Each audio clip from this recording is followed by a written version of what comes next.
فرصت طلایی تحصیل رایگان در ترکیه. ثبت نام بورسیه دولتی ترکیه یا ترکیه بورسلاری برای سال 2026 در راهه. بورسیه معتبر که هر سال هزاران دانشجو رو به دانشگاه‌های برتر ترکیه میرسونه. این بورسیه تمام دانشگاه‌های دولتی ترکیه و تعدادی محدود از دانشگاه‌های خصوصی منتخب رو هم پوشش میده. مقاطع تحت پوشش شامل کارشناسی ارشد و دکترا هست.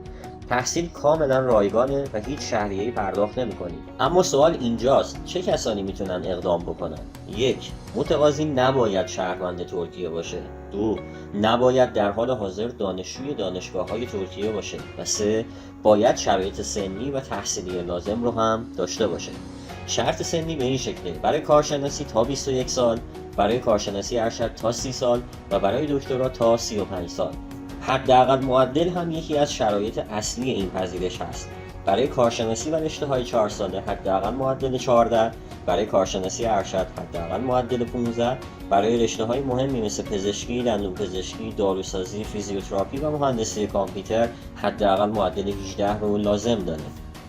با قبولی در ترکیه بورسلاری مزایای کامل دریافت می‌کنید: تحصیل رایگان، حقوق ماهانه دانشجویی، بیمه درمانی کامل، 1 سال آموزش زبان ترکی، خوابگاه رایگان و بلیط رفت و برگشت هواپیما. علاوه بر همه امکانات، ترکیه بورسلاری یه حقوق ماهیانه هم به دانشجوها میده. برای مقطع کاردانی و کارشناسی ماهانه 4500 لیر، برای کارشناسی ارشد ماهانه 6500 لیر و برای مقطع دکترا ماهانه 9000 لیر. یعنی دانشجو بدون دغدغه مالی میتونه با خیال راحت روی درس و آیندهش تمرکز کنه. زمان ثبت نام محدوده، از 20 دی ماه شروع میشه و آخرین مهلت ثبت نام هم اول اسفند ماه خواهد بود.